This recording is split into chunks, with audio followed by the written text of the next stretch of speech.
Meeting to order. If I could ask staff to read the participation information for this meeting, please, Ms. Ackerkrog.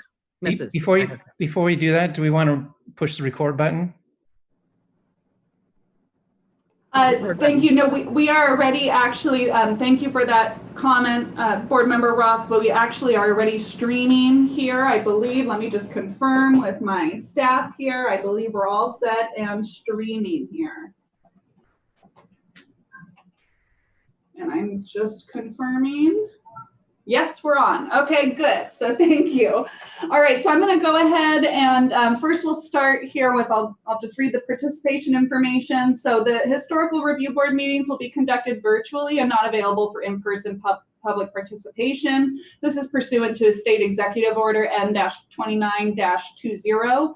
Meetings are live streamed and available for viewing on the Mendocino County YouTube page, which is https://www.youtube.com/Mendocino County Video.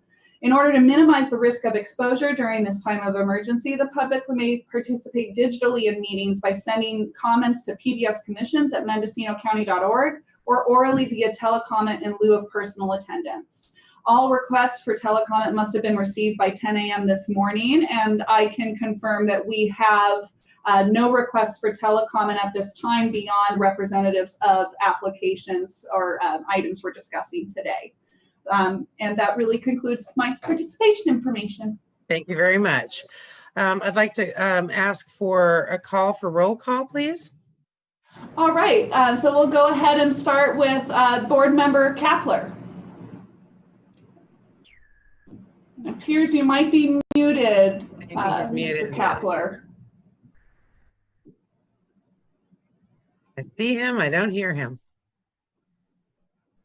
Mr. Kapler, I think you're muted. I wonder if he can hear us. Okay, and let's see. There he is. I hear him. Hear you. Very good. Okay, I'm here. Oh, very good. Thank you. Hello. All right, and Vice Chair Roth. Present. And Chair Lamb. Here. All board members are present. Thank you. Thank you. Has there been proper notice established for this meeting today? Yes, there has. There's no public hearing items on here, so solely it was posting of the agenda throughout our various locations in town. So yes. Thank you. So as for approval of minutes, last month we were informed by Planner Ackerkrog that the minutes dating back to February 2020 would be updated in September. I'd like to ask Julia Ackerkrog for an update on the minutes and verify this is still the situation. Yes, so and actually I wanted to talk with you all about that when we get towards the end of the item, because or the end of the meeting, because we have no current applications for a September 14th agenda. Staff, I wanted to discuss with the board here whether or not you're still interested in holding that meeting absent having any public hearing items. It would solely be then looking at minutes and likely having the discussion about the MHRB membership that was previously mentioned, and then solar. So, you know, we can either talk about that when we get to matters from staff or matters from the board, or we can talk about it now if you'd like. I'm prepared to talk about it now if you'd like. Go ahead. We have confirmation that we've had an applicant apply for the MHRB. And then I've gotten a word confirmed from Ted Williams that he is going to have him on calendar on their Board of Supervisors September 4th meeting for confirmation. So I think since we do have so many months of minutes, as well as a new board member, that I would like to request a meeting in September if that works for other board members. Board Member Roth, does that work for you? That's fine. I think that'd be great. There's a discussion earlier on with our previous chair stating that applications or not, we have so much going on that we really like to be able to meet monthly if possible. And I think between the solar and membership and a new member, that would probably be a worthwhile endeavor. I'd be willing to commit time. I'm sorry. I agree. And I think especially, I think the solar discussion might take some time. So I think it'd be a good idea. I'd like to just find out exactly what day we're talking about. Yes, I was going to say that next. So the month of September starts on a Tuesday. So it seems like a very far out date, but actually the board meeting in September is September 14th. 14th, not the 7th then. Not the 7th. We're all on holiday on the 7th. So Labor Day. yes. Okay, so that works for all of us. We will Julia. have then minutes and those items that I mentioned for our meeting in September. Okay, very good. Thank you very much. Do we have any correspondence from the public on items that are not already on the agenda? And I'm going to actually want to call on Oakwood, and she's turned on right now, staff planner Juliana Cherry, because I do believe we did receive a piece of correspondence. Yes, we did receive some correspondence from Caltrans, and I sent them via email to the review board today. Caltrans has hired a consultant to do some historic survey work associated with the Albion Bridge, and so they're contacting a variety of local agencies about history of the area, and the review board is welcome to, if they'd like. The individual members can send their comments or thoughts to the Caltrans, and the letter that I emailed to you includes the contact information. Thank you. I've received my letter. I presume the other board members have as well. Yeah, and out of procedure, should we be responding as individual board members or as a board? I think as individual. I think you can respond individually if you'd like. If you want to talk as a board about coming up on comments as a board, we could put that on the agenda for the next meeting. Thank you. Report from chair. The Mendocino Historical Review Board is actively looking for new board members. This is a rewarding and important part of Mendocino and keeping the town looking the way it does. Please consider contributing your time as a public servant and volunteer for a 3-year term to be on the MHRB board. Thank you. Public expression. Julia, have we had any requests? Have any requests been received for telecomment under public expression portion of the agenda? None under public expression. Do we have any agenda items on the regular calendar? We do not. Thank you. Matters from staff. Agenda item number 11A.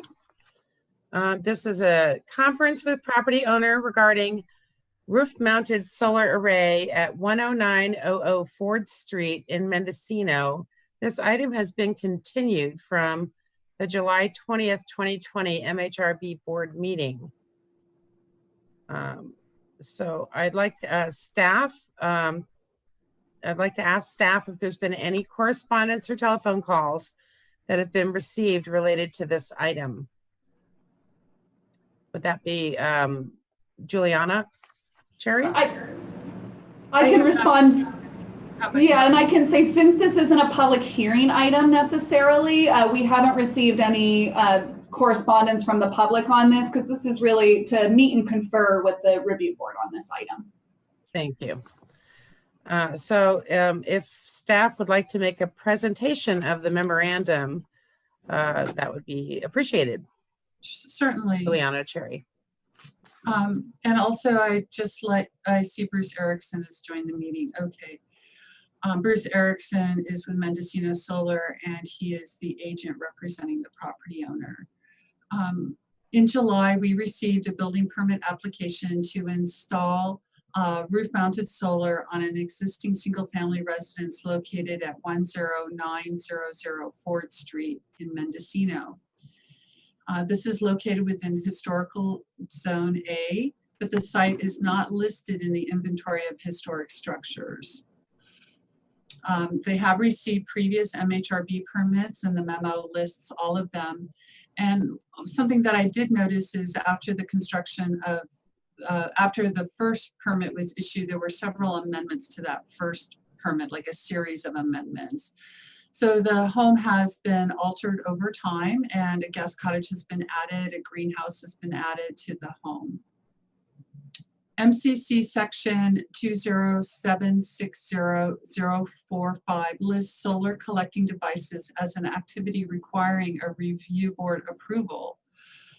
But there's also government code section 65850.5, which prohibits discretionary review of the same.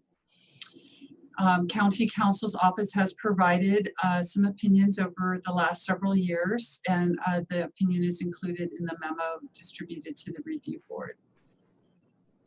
This project is limited to installing solar on the roof of an existing structure, which qualifies as a small residential rooftop solar energy system, pursuant with the state codes that I mentioned. Building permit that was applied for BF 2020-0392 is to be reviewed under the Solar Rights Act, which prohibits local jurisdictions from requiring discretionary permits for these types of projects. Due to the competing policies of the Solar Rights Act and our county code, as it relates to requiring discretionary permits like an MHRB permit, and the lack of the availability of the review board, the lack of the ability for the review board to deny this type of a request, the department determined an MHRB permit application would not be required. The department found it most appropriate to place this project under matters from staff to allow the property owner an opportunity to confer with the review board. The review board is given an opportunity to comment on this project and provide recommendations regarding this project, even when those recommendations cannot become enforceable conditions. I noticed that Bruce Erickson is with us, and he has prepared the description of the project that's included in the memo, along with some views for the review board to consider. The panels would be mounted on the south-facing roof and would be oriented in the same plane as the roof. It would be parallel with the roof. The design is consistent with the Secretary of Interior's recommendations for solar installations in historic districts. If you have questions, I am available, and I just encourage you to have a good dialogue with Mendocino Solar about this project. Thank you. Thank you, Juliana. I'd like to call on Bruce Erickson from Mendocino Solar to make a presentation. Bruce. Yes, hello. Hi. I assume you all received the materials that Juliana put forward in the for the agenda item. Right. So this is basically a very simple, straightforward, rectangular, all black solar panel array parallel to the roof, as Juliana mentioned. And I had intended to, as I said in my notes, to Photoshop the panels onto a photograph of the roof so that the result could be seen. But it was actually very difficult to find any vantage point where the public could see this roof well enough to even Photoshop something onto it. So if you take a look at the photos that I took and a map showing where I took the photos, you'll see what the relative visibility of the site is. As a solar installation, this couldn't be simpler. It's just a basic rectangle. The panels are all black with black frames. The wiring is going to penetrate through the roof under the array, so there won't even be any exposed conduit, and all the other equipment will be indoors. Okay, so does the board have any questions? Board Member Kapler, do you have any questions for Bruce? I actually have some questions for both Bruce and for the staff. This question is obviously directly related to the whole solar question that we're going to be taking up in September, and that's fine. And it looks like my view on what the role of the board is vis-a-vis what the planning and building services think is somewhat different. But that's fine. I'm willing to take up this question at this time. As far as as maybe Juliana, Juliana is the one to answer this. It struck me that the location here is a little odd. Apparently, it's part of Historical Zone A. And I'm just curious why that part of town is considered to be part of Historical Zone A. I mean, the houses are not historic. They're not visible from the historic part of the town. Does anybody know or remember why this was arranged the way it was? Juliana, I'd like to know, this is Point of View Estates. Is there something that makes this particular project in the MHRB district? Right, this property is not on Pallet Drive, but it is in Historical Zone A. Historical Zone A includes all of the Headland State Park. It includes properties on Ford Street. It includes, properties as far east as Kelly, west as Kelly. Everything that is west of Highway 1, with the exception of those properties on Pallet Drive, are in Historical Zone A, including the state parklands. So Juliana, this was basically carved out of the state parklands at some point? Yeah, the property really, it's behind the high school. Yeah. And it comes up also near state parklands. So it is part of Historical Zone A. The state park and the high school are also in Historical Zone A. The high school I can see because you could see it from the historic part of the town. This you can't see. To me, this is like Zone B, I mean, it's just completely out of the way. Well, part of the reason we have a historic district has to do with the state park. The state park is part of the historic district, and Right. creating the state park happened at the same time that the historic district was established. The state park is one of 2 historic sites mentioned in the application to create the historic district. Okay, so this is something you can see from the state park, and therefore it's part of Zone A, I guess. Right. And the state park is part of Zone A. Would you like me to pull up a map and show that with you? No, I've seen the map. Okay. I'm not questioning that it's part of Zone A. I'm just wondering about the rationale for it being included in A to begin with.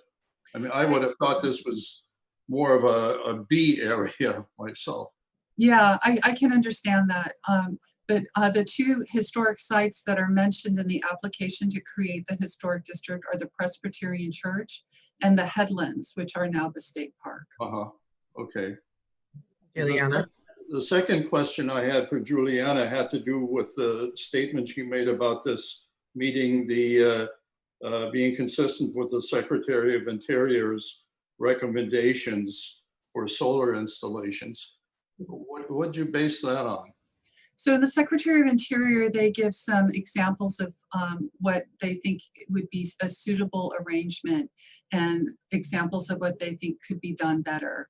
So some examples that they give are that the solar panels be in the same plane as the roof, that the solar panels be on a non-street facing side of the roof.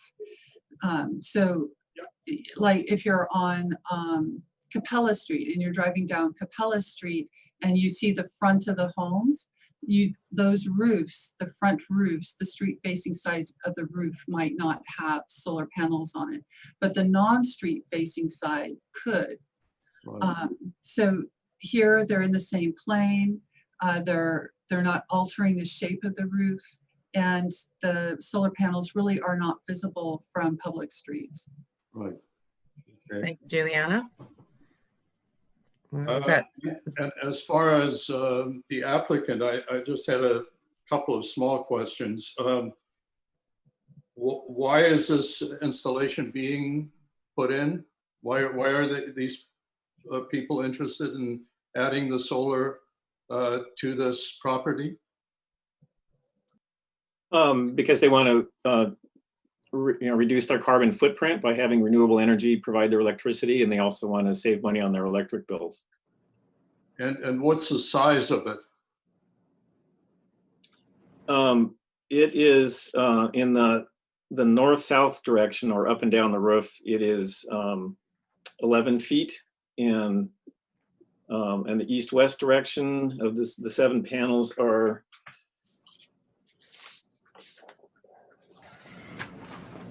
23 feet. So 23 by 11. Okay. And how much power is it going to provide? I'll have to look that up here. It's the size of the system, as is usual with electric systems. It's based on the annual electrical usage at the site. In this case, it's a 3.8 kilowatt system, and so it would produce something like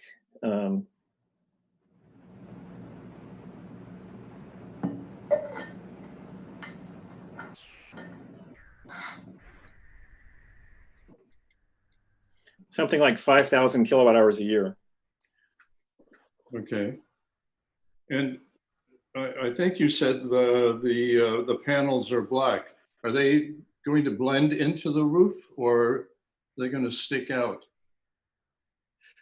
Well, the existing shingles, I believe it was just re-roofed, and it has what are considered black or dark charcoal colored comp shingles, and typically black solar panels are blacker than the shingles, so they'll stand out in that sense. The other option, you've probably seen on older solar arrays, is they had silver colored aluminum frames, and then really kind of bright blue solar cells. But these are all black, so it's the most sort of neutral or unobtrusive coloring that's available. Right. And just out of curiosity, did you or the owners of the house look into the possibility of Tesla tiles? I'm not sure if the homeowners actually looked into that, or if they asked me about it, I would have said I won't. I can't access Tesla solar tiles, and I wouldn't install them anyway, because I don't think it's a good concept to mix electrical wiring inside a roofing material. I think that's it's not something I would want to get involved in. But they are available now? They're available in some places, yeah, and they're very expensive. It doesn't sound like he's a distributor for Tesla, Mr. Kapler. I'm not. So No. not on the table for them. That's it for me anyway. Okay, thank you, Mr. Kapler. Mr. Roth, Vice Chair Roth, do you have any questions for the applicant or for staff?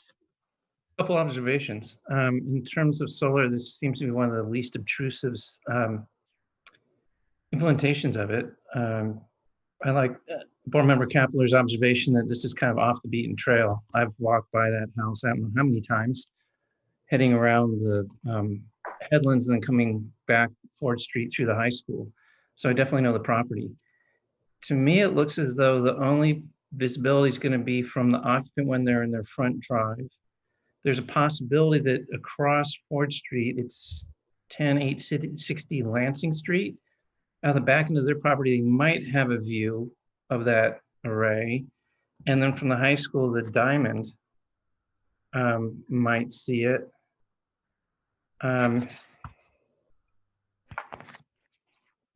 We can make comments, or what was it? Review board is given an opportunity to comment and provide recommendations of the project, even when those recommendations cannot become enforceable conditions.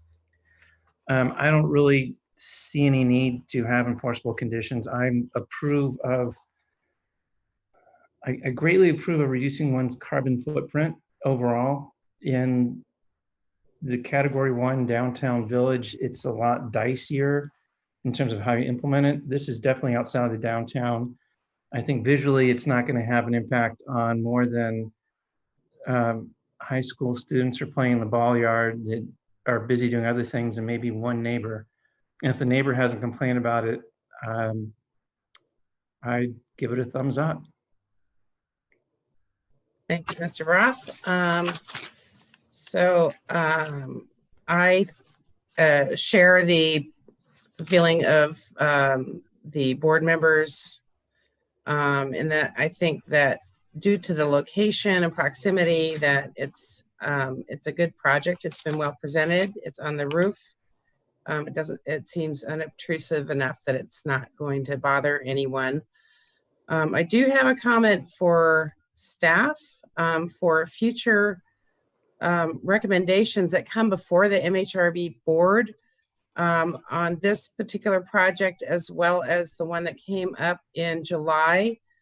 On neither of those were the sizes of the panels were delivered to us in writing beforehand. Ishve Ohm had to come up with the size on the day of the meeting, and the same happened today for Bruce. And so I'm just wondering if staff could, when they are putting together this package, if they could figure out the sizes of panels as well as the kilowatts, which I felt were good questions from board member Kappa. Absolutely, that's no problem. We'll do that going forward. Thank you very much. Okay, so I believe this project has a thumbs up from all of the board members. So thank you very much, Mr. Erickson, for joining us, and we thank you for your project. I think it's a good one. You're welcome, and thank you very much. Thank you. Okay, so the next matter from staff that we have is 11B. It's case number MS 2020-0001, discussion of the coastal development minor subdivision of a 31,234 square foot parcel to create two parcels of approximately 18,430 square feet and 12,800 square feet. So if planner Jesse Waldman would like to make a presentation, Sure, now would be a good time. I'll kick it off actually. So Jessie Waldman, you guys may have had some interaction with her. She is one of our planners in our Fort Bragg office. This might be her first time actually presenting in front of MHRB for anything. And really this item before you today is just a referral. So we don't really have much of a presentation planned for you today, but we do have Jessie here on the line as well as a representative of the application for any questions you may have. And just so we're all oriented, this is that site way at the end of Main Street, right before Portuguese Beach. So that's the area that we're talking about. And we're just looking for some preliminary comments acknowledging that the actual improvements required as part of the subdivision would require an MHRB permit, which would come back before the review board, and you would take action at that time. So Jessie, is there anything you want to add to that? No? Jessie Waldman, planner, Mendocino County. Thank you everybody on the board for being here. And yep, this is just for your any comments that you may have. You're familiar with the site. Just to summarize, what is 30,000 square feet? It's roughly 3/4 of an acre existing now.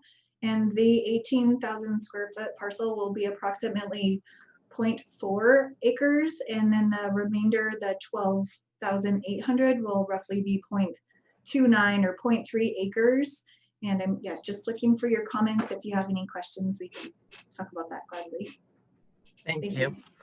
So we'll start with board member Kapler. Do you have any comments or questions for planner Waldman? No, I don't. I have no questions. Okay. Vice Chair Roth, do you have any questions for planner Waldman? I do. Thank you for the opportunity, Chair. How often do we have these types of requests to subdivide properties? I can actually, Jessie, if you'd like, I will field that one. So in the town of Mendocino, you see these very uncommonly. I will say this is probably the only one I've seen in the 7 years that I've been with the county in the town of Mendocino. And this application that's in front of you was actually a previously approved subdivision back in 2006, I believe it was. But unfortunately, it expired before the owner was able to complete all the required conditions of approval in order to actually create the 2 parcels. So this is one of those kind of one-offs. You're not going to see this very often. There's few properties that can be subdivided left in the town of Mendocino. So this is a pretty, this is not something you'll see very often. So, Okay. Thank you, Julia. Another question. Yes, thank you, staff. I was looking through the lengthy report and I saw the hydrologic studies, and it looked as though they looked at the existing well. I think it was 192 or something like that. If we subdivide the properties, so let me back up a step. Besides residential on the 2nd story, all of Main Street is commercial, correct? Commercial/residential? Correct. This zoning, if I may, being a realtor, I know about this. That particular corner is residential. That's zoned residential, not commercial. Okay, so if we subdivide the property, that would be residential? Correct. Okay. What I didn't see, and I was very confused, was if it's going to be residential, it's going to be developable and developed. Why was there not a hydrological study on the 2nd property to find out if that can bear enough flow and not have a negative impact on MCCSD? Jesse Waldman, planner.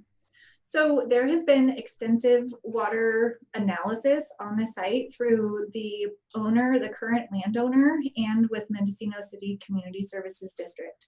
And there has been an updated hydrological report that should be also a part of that packet that you received.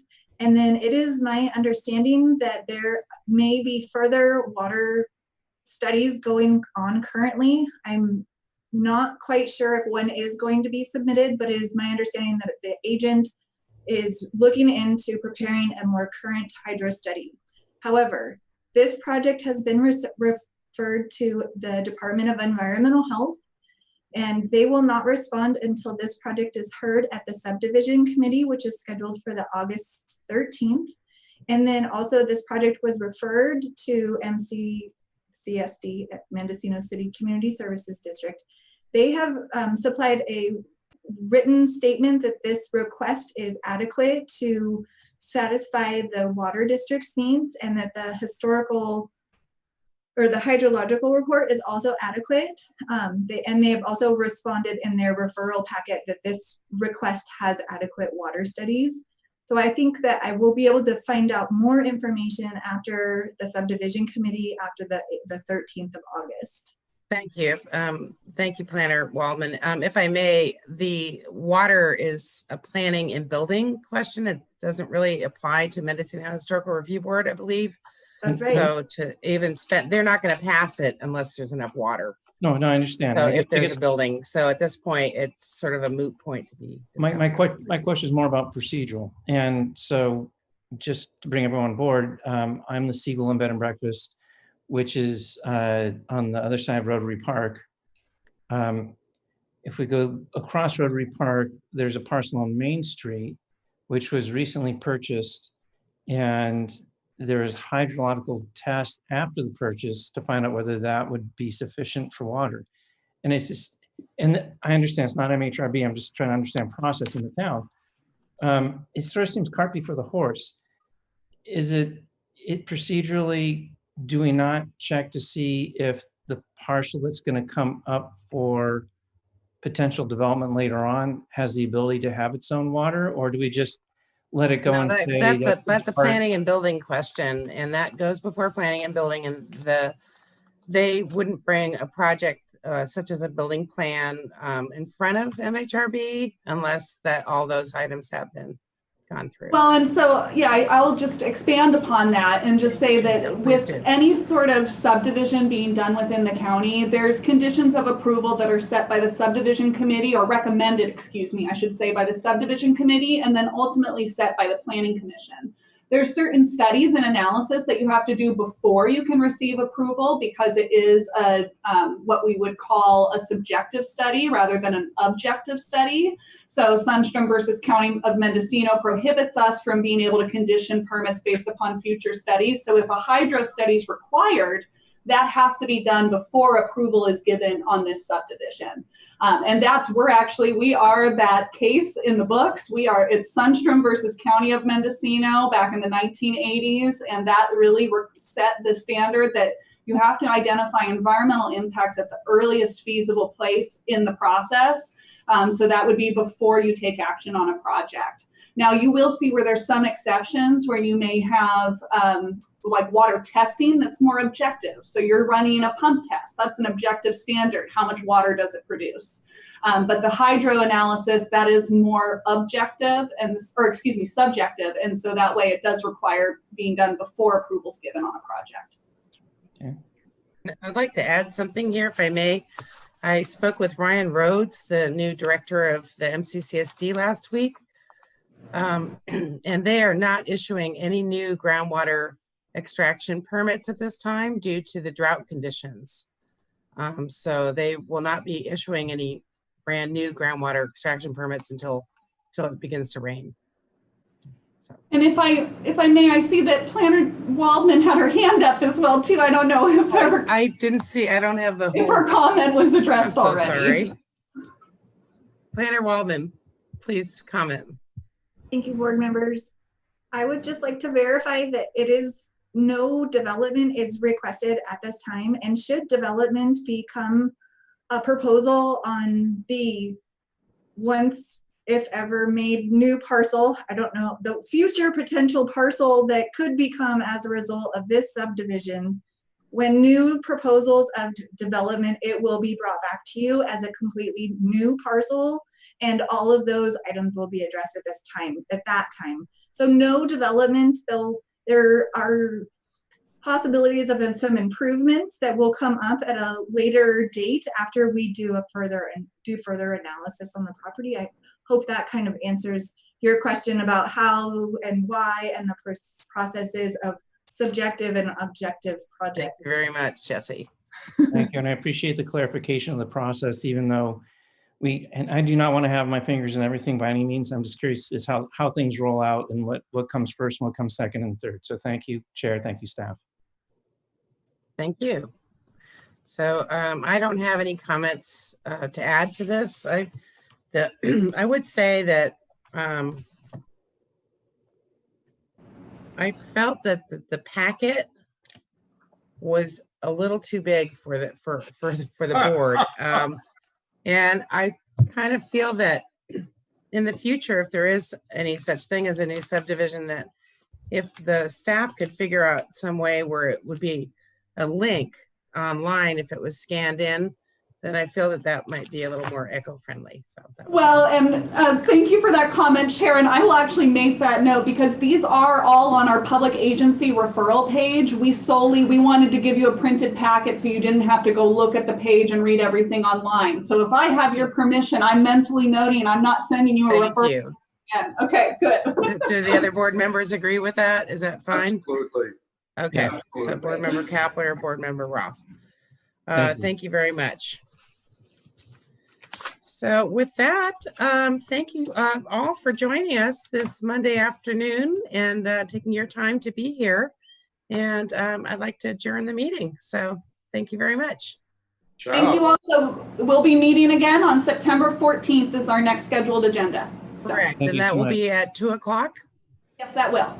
Thank September you. 14th at 2 o'clock. So thank you very much. Thank you all. Bye. Everybody.